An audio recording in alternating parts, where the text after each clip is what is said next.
Ashes series के दूसरे test match के दूसरे दिन खेल का आगाज़ हो चुका है और खेल बड़े ज़बरदस्त और जारहाना अंदाज में शुरू हुआ।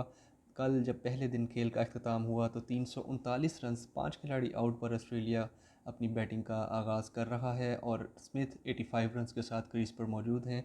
लॉर्ड्स क्रिकेट ग्राउंड में ये मैच खेला जा रहा है।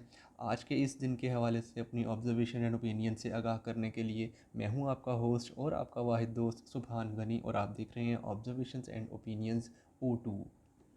आगाज़ करते हैं आज के इस दिन का और डिस्कशन का। तो सबसे पहले बताता चलूँ कि ऑस्ट्रेलिया ने बड़े ज़बरदस्त अंदाज में खेल का आगाज़ किया। शुरू में आते ही एलेक्स कैरी जो कि इनके विकेट कीपर हैं और उन्होंने अपनी ओवरनाइट स्कोर 11 रन से इनिंग्स का आगाज़ किया। तो आते ही उन्होंने दो ज़बरदस्त अंदाज में चौके लगाए।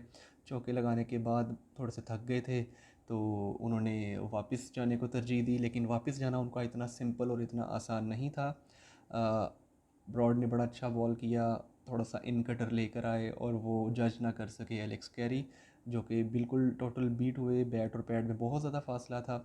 अपील की गई ज़ोरदार तरीके से, लेकिन एज़ यूजुअल जैसे कि मैं कल भी बात कर रहा था कि हमारे अंपायर्स हमें कुछ इतना अच्छा रिजल्ट नहीं दे पा रहे, वही हुआ। दिन का आगाज़ ही इतना बुरा था कि आते साथ ही अंपायर ने आउट देने से इनकार कर दिया। मजबूरन इंग्लैंड ने रिव्यू लिया। रिव्यू लेने के नतीजे में पता चला कि उनका रिव्यू बिल्कुल ठीक हुआ है और एलेक्स कैरी को अपनी विकेट धोनी पड़ी। और दूसरी तरफ इंग्लैंड के मैदान में और इंग्लैंड की टीम के अंदर खुशी की लहर दौड़ गई। ये तो थी जी दिन का आगाज़ के, जो कि अंपायरिंग के पॉइंट ऑफ व्यू से अच्छा नहीं था, लेकिन इंग्लैंड के पॉइंट ऑफ व्यू से बहुत अच्छा था कि उन्होंने आते ही एक विकेट गिराई। उसके बाद आए उनके एक और नए बैट्समैन जो कि थे पैट कमिंस। पैट कमिंस के आते साथ ही स्मिथ को थोड़ा सा जज्बा मिला कि शायद अब जो है कमिंस मेरे साथ एक पार्टनरशिप लगाएंगे, जिसमें वो कामयाब भी रहे। लेकिन स्मिथ जो है अपनी 100 मुकम्मल करने के बाद, जो कि उन्होंने थर्ड मैन के ऊपर से बड़े अच्छे कट खेले तीन, और तीन चौके लिए थर्ड मैन की जानिब, और उसके बाद एक ड्राइव मारी एंडरसन को जिस पे उन्होंने अपना 100 मुकम्मल किया। ज़बरदस्त अंदाज में सेंचुरी मुकम्मल की, उसको सेलिब्रेट किया, उसको एंजॉय किया क्योंकि एंजॉय करने का मोमेंट था। और उसके बाद वो अपनी विकेट गंवा बैठे। स्मिथ के बारे में कुछ रिकॉर्ड्स हैं जो उन्होंने कायम किए हैं, वो मैं इस पूरी डिस्कशन के थोड़ा सा आगे जाके मज़ीद बताता हूँ कि उन्होंने क्या क्या रिकॉर्ड्स कायम किए और बड़े ज़बरदस्त अंदाज में इन्होंने रिकॉर्ड्स कायम किए। कमिंस का साथ देने के लिए आए नेथन लायन, वो भी कुछ ज़्यादा नहीं कर सके। स्टार्क आए, वो भी कुछ ज़्यादा नहीं कर सके। और आखिर में ऑस्ट्रेलिया 416 रन पे ढेर हो गई। कमिंस की एक अच्छी बात यह है कि वो as usual second consecutive innings है जिसमें वो आउट नहीं हुए, वो नॉट आउट रहे। एक उन्होंने पहले मैच की दूसरी इनिंग्स में जिसमें टारगेट चेज़ करवाया था, 44 रन की इनिंग खेली थी, आउट नहीं हुए थे। और आज भी उन्होंने सेकंड या फर्स्ट इनिंग्स जो खेली है उसमें 22 रन की इनिंग खेली है, आउट नहीं हुए। इसका मतलब है कि उनकी बैटिंग स्किल्स में इंप्रूवमेंट आ रही है डे बाय डे, और वो अपनी बैटिंग को तरजीह दे रहे हैं। और अपनी वो बॉलिंग पे तो ध्यान देते ही हैं, बड़े ज़बरदस्त बड़े तगड़े बॉलर हैं, लेकिन अपनी बैटिंग को भी उन्होंने इंप्रूव करना शुरू कर दिया है। अब बात करते हैं स्मिथ के कुछ रिकॉर्ड्स की जो कि उन्होंने आज कायम किए हैं अपने इस 100 के साथ। तो स्मिथ की एक रिकॉर्ड्स की लिस्ट है जिसको याद करना थोड़ा सा मुश्किल है, इसलिए मैंने थोड़ा सा इसको अरेंज कर लिया, मैनेज कर लिया। मैं आपको ज़रा सुनाता चाहता हूँ और आप ज़रा गौर से सुनते जाइएगा और महसूस होते जाइएगा, क्योंकि ये कोई आम रिकॉर्ड नहीं है, ये कोई बड़े एजाज़ की बात है जो कि उन्होंने हासिल किया है। सबसे पहले तो स्मिथ ने आज अपने करियर की 32वीं सेंचुरी स्कोर की है। ये जो उनकी 32वीं सेंचुरी है, वैसे तो ये टेस्ट क्रिकेट के अंदर बहुत बहुत ही माइनर से प्लेयर है, मेरा ख्याल 15 से 20 है जिन्होंने 32 सेंचुरियाँ स्कोर की हुई हैं। उसमें भी ये ऑस्ट्रेलिया की तरफ से 32 सेंचुरी स्कोर करने वाले तीसरे बैट्समैन बने हैं। और इन्होंने एक और चीज़ ये हासिल की है कि ये इस वक्त ऑस्ट्रेलिया की तरफ से 32 सेंचुरियाँ स्कोर करने वाले तीसरे, लेकिन पोजीशन के लिहाज से ये सेकंड पे आ चुके हैं, क्योंकि स्टीव वॉ की भी 32 सेंचुरीज़ हैं और इनकी भी 32 सेंचुरीज़ हो गई हैं। लेकिन इन दोनों को लीड कर रहे हैं इस वक्त रिकी पॉन्टिंग, जो कि 41 सेंचुरीज़ के साथ अपने करियर का अख्ताम आज से कई साल पहले कर चुके हैं। एक तो इनका ये रिकॉर्ड है। दूसरा इनके पास रिकॉर्ड ये आया कि इन्होंने सबसे कम इनिंग्स के अंदर 32 सेंचुरीज़ मुकम्मल की हैं। अभी जो सबसे कम इनिंग्स के अंदर 32 सेंचुरीज़ मुकम्मल की हैं, मैं उसकी भी एक लिस्ट है जो कि मैं आपको बता देता हूँ। टॉप 5 बैट्समैन के बारे में बता देता हूँ। स्मिथ ने हासिल किया है ये रिकॉर्ड 174 इनिंग्स में। पॉन्टिंग ने ये रिकॉर्ड कायम किया था 176 इनिंग्स में 176। तेंदुलकर ने ये रिकॉर्ड कायम किया था 179 इनिंग्स में। यूनुस खान जो कि पाकिस्तानी बैट्समैन है, इन्होंने 193 इनिंग्स में हासिल किया था ये रिकॉर्ड। और उसके बाद सुनील गवास्कर हैं जिन्होंने 195 इनिंग्स में ये 32 सेंचुरीज़ का रिकॉर्ड हासिल किया था। अच्छा, स्मिथ इसके बाद आगे चलते हैं थोड़ा सा और। तो स्मिथ ने 22वां 100 स्कोर किया है फर्स्ट इनिंग्स के अंदर। टेस्ट मैचेस के अंदर दो इनिंग्स होती हैं, सबको पता है। पहली इनिंग्स के अंदर सबसे ज़्यादा सेंचुरीज़ करने वाले दुनिया के वाहिद बैट्समैन इस वक्त स्टीवन स्मिथ बन चुके हैं। इन्होंने ये रिकॉर्ड एक मरतबा फिर अपने ही सीनियर, अपने ही दादा, अपने ही गुरु रिकी पॉन्टिंग से हासिल किया। उनकी 21 सेंचुरीज थी, इनकी 22 हो गई हैं। इसके बाद इंग्लैंड की बात करते हैं। स्मिथ ने इंग्लैंड के अंदर खेलते हुए 8वीं सेंचुरी मुकम्मल की है, जो कि किसी भी ओवरसीज़ प्लेयर के लिहाज से सेकंड नंबर पे आती है। सेकंड नंबर पे इस तरह से आती है कि उनके परदादा सर डोनाल्ड ब्रैडमैन, जिनको डॉन ब्रैडमैन के नाम से दुनिया जानती है, उन्होंने 11 हंड्रेड्स की थी इंग्लैंड के अंदर। ये किसी भी ओवरसीज़ प्लेयर के लिए सबसे ज़्यादा सेंचुरीज हैं, जो कि आज तक ये रिकॉर्ड कायम है, जो उन्होंने आज से 100 साल पहले, तकरीबन 100 साल पहले ये रिकॉर्ड कायम किया था। लेकिन स्मिथ उनको बड़ी तेज़ी से चेज़ कर रहे हैं। स्मिथ का ये 8वां हंड्रेड था इंग्लैंड के अंदर, और इन 8 में से भी 7 हंड्रेड उसने किए हैं इंग्लैंड के ख़िलाफ़, और 1 हंड्रेड किया है अभी कुछ अर्सा पहले, 1 माह पहले शायद, वर्ल्ड टेस्ट चैम्पियनशिप का फाइनल हुआ था जो कि ऑस्ट्रेलिया ने इंडिया को हराया था। वो उन्होंने इंडिया के ख़िलाफ़ 1 हंड्रेड स्कोर किया था। तो 1 हंड्रेड है इनका इंडिया के ख़िलाफ़, 7 हंड्रेड है इनके इंग्लैंड के ख़िलाफ़। टोटल में इनके 8 हंड्रेड है इस वक्त इंग्लैंड में। इसके बाद स्मिथ ने एक और रिकॉर्ड ये कायम किया कि स्मिथ ने इंग्लैंड के ख़िलाफ़ 12 सेंचुरी स्कोर कर ली हैं। 12 सेंचुरी स्कोर करने का मतलब ये है कि उन्होंने किसी एक ही ओपोनेंट के ख़िलाफ़ जो सबसे ज़्यादा सेंचुरीज़ का रिकॉर्ड है उसमें भी एक पोजीशन हासिल कर ली है। और एज़ यूजुअल वो बड़ी तेज़ी से रिकॉर्ड्स को चेस करते हुए जा रहे हैं। दोबारा डॉन ब्रैडमैन नंबर 1 पे हैं 19 सेंचुरीज़ के साथ। सेकंड पे सुनील गावस्कर हैं 13 सेंचुरीज़ के साथ, लेकिन उनकी 13 सेंचुरीज़ वेस्ट इंडीज़ के ख़िलाफ़ हैं। और उसके बाद आई स्मिथ, जिनकी 12वीं सेंचुरी हुई है इंग्लैंड के ख़िलाफ़। तो लिहाजा इस वक्त किसी एक ओपोनेंट के ख़िलाफ़ ज़्यादा से ज़्यादा सेंचुरीज़ करने की दौड़ में भी स्मिथ ही हैं, जो कि करंट एरा में खेल रहे हैं, और कोई प्लेयर इनके करीब भी नहीं है। इसके बाद एक और रिकॉर्ड इन्होंने हासिल ये किया कि 9,000 रन्स भी अपने मुकम्मल किए। ये जो इन्होंने 9,000 रन्स मुकम्मल किए हैं, इसको हासिल करने में इनिंग्स के पॉइंट ऑफ व्यू से तो शायद ये सेकंड या थर्ड नंबर पे आए हैं, लेकिन मैचेस के पॉइंट ऑफ व्यू से ये सबसे पहले प्लेयर हैं जिन्होंने कम से कम मैचेस के अंदर ये एजाज़ हासिल किया है। ये स्मिथ का 99वां टेस्ट मैच था। 99वां टेस्ट मैच खेल रहे हैं, जिसमें इन्होंने अपनी 100 स्कोर की है 32वीं। इससे पहले 103 मैचेस के अंदर ब्रायन लारा ने ये रिकॉर्ड 9,000 रन्स का कंप्लीट किया था, टारगेट अचीव किया था, एक माइलस्टोन अचीव किया था 103 मैचेस के अंदर।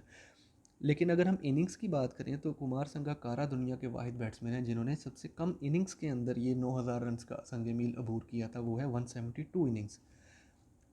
ये भी एक बहुत अच्छा रिकॉर्ड है।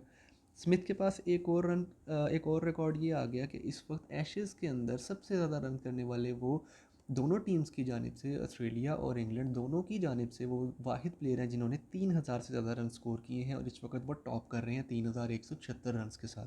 तो ये भी एक बहुत बड़ा रिकॉर्ड है स्मिथ के पास। फिर एक और रिकॉर्ड स्मिथ के पास। स्मिथ के रिकॉर्ड्स की एक बहुत लंबी लिस्ट है, इसलिए मैंने लिखा हुआ है, मैंने नोट किया हुआ है, मैं आपको पढ़ के सुना रहा हूँ।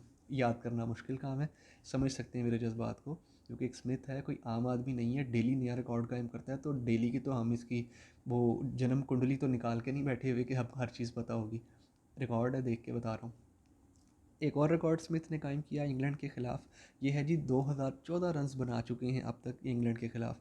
ये विज़िटिंग प्लेयर्स में, इंग्लैंड के अंदर विज़िटिंग प्लेयर्स में ये 2014 रन्स, यानी कि ये जो 2000 रन्स का संगे मील है, ये अबूर करने वाले चौथे खिलाड़ी बने हैं।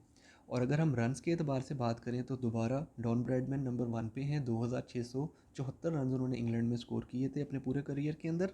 एलन बॉर्डर ने 2082 रन स्कोर किए थे। उसके बाद आते हैं विव रिचर्ड्स, जिनके 2014 रन हैं इंग्लैंड के ही खिलाफ़ और इंग्लैंड के अंदर। उसके बाद स्मिथ हैं चौथे नंबर पे।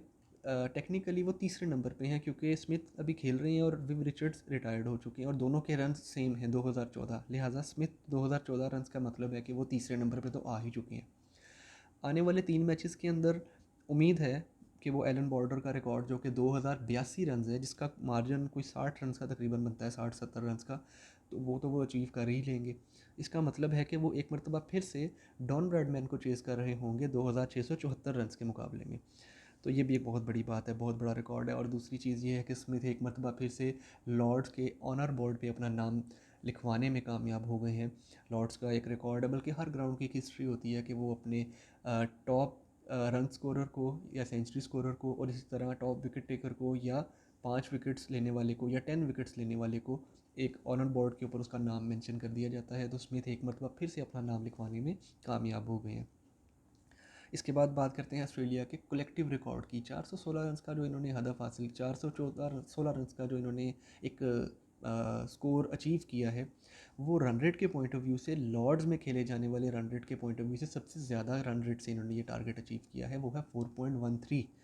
इस रन्स के साथ 400 प्लस की इनिंग्स में आज तक कोई टीम इतना तेज़ नहीं खेली जितना ऑस्ट्रेलिया खेली है। तो ये भी शायद बेसबॉल से मुतासिर हुए हैं, इंग्लैंड से जो इनको मार पड़ी है, इनको शायद थोड़ी अकल आई है कि यार अब हमने इनकी दौड़ें लगवानी है, हमने इनके साथ रहना, वो बच्चों वाला सलूक नहीं करना, अब हमने इनको ज़रा अच्छे तरीके से ट्रीट करना है। इनको भी पता लगे कि यार कोई मजाक है, हम दुनिया के 5 दफ़ा के वर्ल्ड चैम्पियन हैं, हमें ये दौड़े लगवाते फिरते हैं, हम दौड़े लगवा नहीं सकते इनकी, इनकी ऐसी की तैसी। तो ये एक अच्छा काम इन्होंने किया है, मज़ा आया है, बड़े अच्छे रन रेट से खेले हैं और 416 रन पे इन्होंने अपनी इनिंग्स का अख्ताम किया। और यहाँ पे स्मिथ के रिकॉर्ड्स अभी के लिए थोड़ी देर के लिए रुक गए हैं, ब्रेक लग गई है। इसके बाद आई जी इंग्लैंड की बारी। इंग्लैंड ने अपना आगाज़ बहुत ही जारहाना, बहुत ही ज़बरदस्त अंदाज में किया। मुझे बड़ी खुशी हुई कि इंग्लैंड ने 91 रन्स की ओपनिंग पार्टनरशिप दी है। क्रॉली बड़ा अच्छा खेल रहे थे लेकिन नेथरलैंड के हाथों स्टंप हो गए। बड़ी अच्छी ड्राइव मारी क्रॉली ने। स्टार्क जो कि इस मैच में कम बैक कर रहे हैं, उसको भी बड़ा धोया उसने। कमिंस को बड़ी अच्छी स्ट्रेट ड्राइव मारी है, हेज़लवुड को बड़ी अच्छी स्ट्रेट ड्राइव मारी है, फिर एक दो पुल शॉट बड़े अच्छे मारे हैं कमिंस को भी और स्टार्क को भी। तो क्रॉली की बैटिंग का बहुत मज़ा आया लेकिन अनफॉर्चुनेटली 50 नहीं कर सके। 91 पे जाके इनकी पहली विकेट गिरी। ये जो 91 रन की पार्टनरशिप है ये भी एक रिकॉर्ड है इंग्लैंड के लिए। 2009 के बाद इंग्लैंड ने अपने होम एशेज़ के अंदर पहली बार 91 रन का टारगेट 91 रन पे जाके पहली विकेट गंवाई है। इससे पहले इन्होंने कभी 91 तक पहुंचा ही नहीं है, यानी कि ये 91 से पहले भी इन्होंने विकेट गिरवा बैठते थे और उसका नतीजा ये निकलता था कि जो हम देखते आ रहे हैं कि एक मैच अभी तक ये हार चुके हैं और दूसरे मैच में भी अभी ये 416 को ट्रेल कर रहे हैं। इसके बाद जी डकेट जो हैं वो बड़े अच्छे तरीके से खेलते रहे, बड़े जारहाना अंदाज में खेलते रहे। पॉप आए, उन्होंने बड़ा अच्छा साथ दिया इनका, 100 रन से ज़्यादा की पार्टनरशिप की पॉप भी, लेकिन अनफॉर्चुनेटली अपनी 50 मुकम्मल ना कर सके। और ऑस्ट्रेलिया ने जब देखा कि हम इनको फुल लेंथ पे बॉल खिला रहे हैं, गुड लेंथ पे बॉल खिला रहे हैं, तो ये बड़ी आसानी के साथ ड्राइव भी मार रहे हैं, चल के भी खेल रहे हैं, हुक शॉट पुल शॉट हर चीज़ खेल रहे हैं, फ्लिक कर रहे हैं, ड्राइव्स खेल रहे हैं। तो उन्होंने कहा फिर एक आखिरी ऑप्शन बचती है इस तरह की विकेट के ऊपर कि आप बाउंसर मारना शुरू कर दो, हेलमेट का टारगेट कर लो। लिहाजा ऑस्ट्रेलिया ने अपनी स्ट्रेटजी का थोड़ा सा चेंज किया, ये कि उन्होंने अपने फास्ट बॉलर्स लगाए और टारगेट कर लिया हेलमेट को कि हमने जी ऊंचा बॉल करना है, हमने नीचे बॉल करवाना ही नहीं है। हाँ, ऊंचे बॉल को खेलते जाएं, मारें छक्के, देखते हैं कितने मारते हैं, चौके मार लें, देखते हैं कितने मारते हैं, लेकिन एक लिमिट होती है बाउंसर को भी खेलने की। दूसरा ऑस्ट्रेलिया को एज ये है कि उनके सारे बॉलर्स 85 माइल से ऊपर की बॉल कर रहे हैं, यानी कि 140 किलोमीटर से ज़्यादा की रफ्तार से गेंद कर रहे हैं, जो कि इनको एक एज है। इंग्लैंड के पास ये एज हासिल नहीं है क्योंकि उनका मार्क वुड एक फ़ास्ट बॉलर है जिसको वो खिला नहीं रहे। आर्चर उनका एक फ़ास्ट बॉलर है, वो वैसे ही ज़ख्मी है, टूर्नामेंट में है ही नहीं इसमें। तो इन्होंने जब बाउंसर का आगाज़ किया तो पॉप जो हैं वो एक बाउंसर का शिकार हुए। बाउंसर का शिकार हुए नहीं, उन्होंने ख़ुद अपनी विकेट जाके उनकी झोली में गिराई है। ग्रीन ने उनको एक बड़ा ही लूज़ किस्म का बाउंसर करवाया था जिसको वो आराम से डक कर सकते थे, जिसको वो आराम से सिंगल के लिए नीचे की तरफ ला के पुल खेल सकते थे। लेकिन पॉप को शायद पॉपकॉर्न याद आ रहे थे, उन्होंने कहा मैंने बाहर जाके खाना खाना है या पॉपकॉर्न खाने हैं। पॉप ने अपना लेग स्टम्प पूरा खाली छोड़ा, एक कदम आगे निकाला, ऑफ स्टम्प के बाहर चले गए और सर के ऊपर बॉल को शॉट मारने गए कि मैंने इसको मिड विकेट की तरफ खेलते हुए स्टेडियम से बाहर फेंकना है, मैंने हल्का फुल्का छक्का नहीं मारना, छक्का मारूंगा तो इसको ऐसा कि ये 600 मीटर का छक्का होगा। लेकिन अनफॉर्चुनेटली उनकी बैट का जो बिल्कुल बाहर वाला किनारा होता है, ये जो बैट का बिल्कुल एज बनता है, बॉल वहाँ पे लगा और टाइमिंग सही नहीं हो सकी, जिसकी वजह से वो बॉल गया तो बाउंड्री की साइड पे गया भी मिड विकेट की तरफ, लेकिन डीप मिड विकेट में स्मिथ खड़े थे तो स्मिथ ने बड़ा अच्छा रनिंग कैच लिया और इस तरह पॉप अपनी विकेट को खुद वेस्टेड विकेट उन्होंने दी है, अपनी खुद विकेट गिरवाई है। इंग्लैंड ऑस्ट्रेलिया का इसमें कोई हाथ नहीं है, ऑस्ट्रेलिया का इसमें कोई कमाल नहीं है, लेकिन ऑस्ट्रेलिया को एक ब्रेक थ्रू मिला जिसके बाद ऑस्ट्रेलिया ने कहा बाउंसर ही मारने हैं, नीचे बॉल नहीं करना। उसके कुछ ओवर्स के बाद ही स्टार्क हेज़लवुड ने बॉल किया डकेट को, वो भी उन्होंने ऊंचा बॉल ही करवाया बाउंसर। अब डकेट ने कोशिश तो पूरी की थी कि मैं लेफ़्ट इसको ज़रा थोड़ा सा नीचे करके ले आऊँगा, बाउंसर को खेलूँगा तो मैं हुक मारूँगा, नीचे ले आऊँगा, बैट की डायरेक्शन उनकी नीचे की जानिब थी, लेकिन अनफॉर्चुनेटली एज लगा, 98 पे खेल रहे थे, एज लगा, बॉल गया सीधा थर्ड मैन पे फाइन लेग की तरफ और डीप फाइन लेग में खड़े थे डेविड वार्नर जो कि तैयार थे, उन्होंने बड़ा अच्छा कैच पकड़ा और इस तरह डकेट को 98 रन्स पे अपनी विकेट गंवानी पड़ी। 2 रन से वो सेंचुरी से मिस हो गए, एशेज़ में उनकी पहली सेंचुरी होनी थी। अनफॉर्चुनेटली नहीं कर सके, बड़ा दुख हुआ मुझे। अच्छे प्लेयर थे, अच्छी फॉर्म में खेल रहे हैं, तो 100 बनता था उनका, डिज़र्व करते थे, लेकिन थोड़ी सी गलती करके। उम्मीद करते हैं कि आने वाले इनिंग्स में वो इस तरह की गलतियाँ नहीं करेंगे, आने वाले मैचेस में वो इस तरह की गलती नहीं करेंगे। इसके बाद आए जी रूट के साथ इनके कैप्टन आ गए, बेन स्टोक्स। अब बेन स्टोक्स भी जो हैं वो खेल रहे हैं, तो बेन स्टोक्स सॉरी ब्रूक खेल रहे हैं, ब्रूक खेल रहे हैं रूट के साथ। अब रूट को भी स्टार्क ने बाउंसर करवाया बिल्कुल सर के बिल्कुल सामने, यानी कि बिल्कुल माथे के बिल्कुल ऊपर जो बॉल आता है। बजाय इसके कि आप डक कर जाएं, बजाय इसके कि आप नीचे बैठ जाएं या उसको आप रोक लें, उसको वो शॉट मारने के लिए गए। टॉप एज हुआ, स्मिथ जो कि बड़े ही पास एक मिड विकेट की पोजीशन में ही खड़े थे, यानी कि ना वो डीप थी ना वो बड़ी शॉर्ट थी, वो कुछ मिडल सी पोजीशन में वो खड़े थे। वहाँ पे स्मिथ ने बड़ा अच्छा एक डाइविंग कैच लिया, थर्ड अंपायर के पास फैसला गया, लेकिन वो सेफ कैच था, बिल्कुल स्ट्रेट अवे सीधा कैच था और बिल्कुल वैलिड आउट हुए। लेकिन रूट ने एक बहुत ही, यानी कि क्या कह सकते हैं, इररिस्पॉन्सिबल शॉट खेली है। इतनी अच्छी शॉट नहीं थी जिसकी तारीफ़ की जा सके। हाँ, बॉल अच्छा ज़रूर था, वेल डायरेक्टेड बाउंसर करवाया था स्टार्क ने, जो कि स्मिथ ने बड़ा अच्छा कैच पकड़ा, बड़ी अच्छी फील्ड प्लेसमेंट थी, बड़ी अच्छी कप्तानी की गई। इसके बाद आ गए इनके कप्तान बेन स्टोक्स। जब स्टोक्स आए हैं तो 208-10 रन हुए थे और 4 खिलाड़ी आउट हो चुके थे, और ब्रूक जो है यंग हमारे लाहौर कलंदर के शहजादे, वो क्रीज़ पे मौजूद हैं, साथ उनके एक तरफ कप्तान खड़े हैं। ब्रूक ने शुरू में तो 1-2 चौके मारे बड़े रैश होके, विकेट छोड़ के, और कभी कुछ करना चाह रहे थे। फिर उन्होंने एक शॉट मारा कमिंस की बॉल पे मिड विकेट की जानिब, जहाँ पे लेबुशाने खड़े थे। मिडल ऑफ द बैट तो खेले थे, लेकिन वो सीधा लेबुशाने के हाथ में गया, लेकिन शॉट की पेस इतनी ज़्यादा थी कि वो लेबुशाने उसको टैकल ना कर सके, और बॉल उनके हाथ से लगा और उछल के पीछे गिर गया। वहाँ उनको एक चांस मिला 25 रन के ऊपर। उसके बाद उन्होंने वहीं पे एक चौका भी मारा, थोड़ी सी इनिंग्स लंबी की, और इसके साथ ही उन्होंने 278 रन पे पहुँच के डे का इख्तिताम किया 4 खिलाड़ी आउट पे।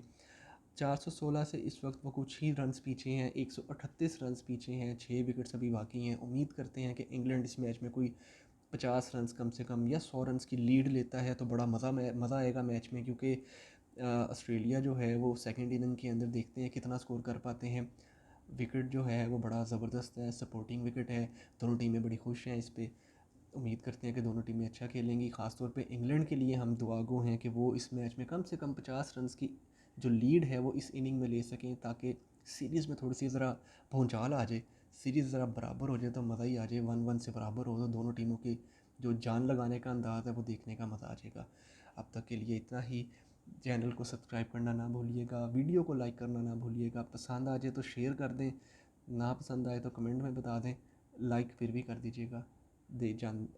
मज़ीद अपडेट्स के लिए कल हाज़िर होते हैं थर्ड डे के साथ, और देखते हैं कि कल थर्ड डे में क्या किया जाता है, ऑस्ट्रेलिया क्या करती है, इंग्लैंड क्या करती है, और हमें किस तरह की एंटरटेनमेंट मिलती है। तब तक के लिए अल्लाह हाफ़िज़।